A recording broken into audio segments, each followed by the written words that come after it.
Hey YouTube, it's Mrs. Rains here. I just wanted to come at you with a quick video just to, it is Vlogtober and we did talk about how I would be trying to do a video per day for the entire month of October.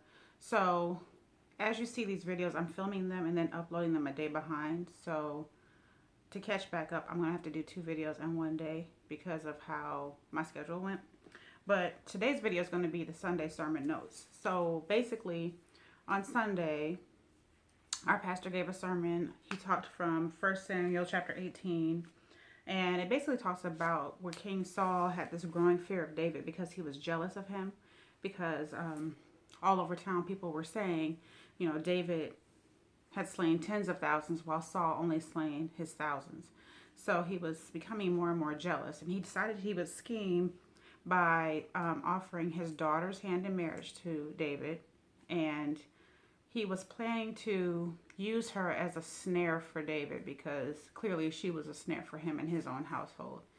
And so when I heard the sermon, I wondered, you know, when I first knew this is where we were at, which obviously we do line upon line, verse upon verse. So knowing where we were last week as opposed to where we are this week, seeing how David had slain Goliath when no one else would take him on. And at this time, we're told that David is very young. So we're thinking he's in his teens and he's doing this. And it's just amazing to me how jealousy will kind of take over a person's life. It'll take you over to the point where you think there's only one way out, and that's to confound who I perceive as my enemy. But a lot of times it's not the enemy we think that is our enemy that's really opposing us.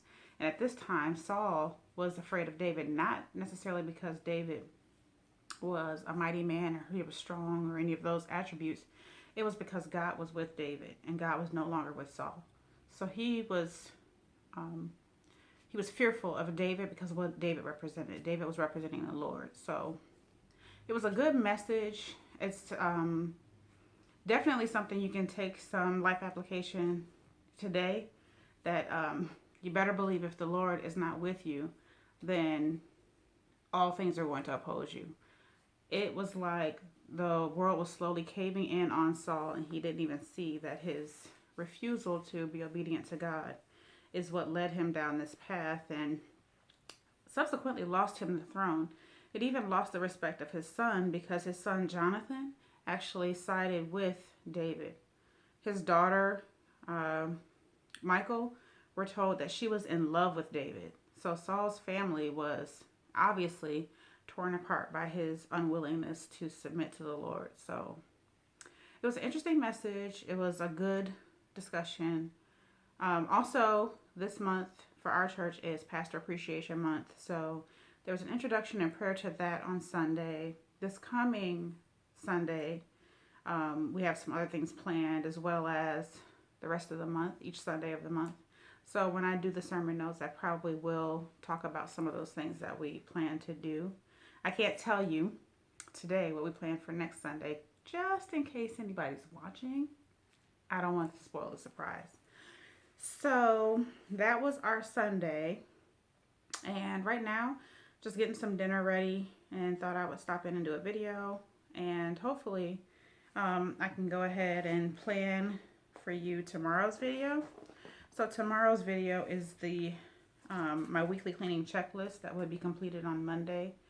So, of course, going through that and then uploading a video on it. So, I'm sorry, excuse me, I have the hiccups. I don't know why. But anyway, that was my Sunday. That is the plan for tomorrow. I hope you're enjoying this series. I know a lot of people haven't had a chance to watch, and I know it's going to take a while before people are able to get on board with watching, but hopefully as I'm uploading content, it becomes better, and hopefully I won't have to change the format, we'll say. But just wanted to make a quick video on the sermon notes. If you have any questions, any comments, if you've read through 1 Samuel, I'd love to hear your thoughts about David and Saul and their tumultuous relationship. Funny thing about this section, you know, it tells us that David would remain Saul's enemy for the remainder of his life.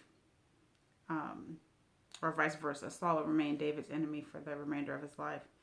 That means there was no way that Saul was ever going to come back from this. And he had plenty of chances to repent, and he didn't. So that speaks to me to repent when the Lord gives me an opportunity to repent, not let it go on and on like that. So anyway, that was my Sunday. Again, comment down below if you have experienced something that you could have taken heed from David or taken heed from Saul even, and applied some of this to your life. But that is it for me. Put God at the head of all you do, and I'll see you guys tomorrow.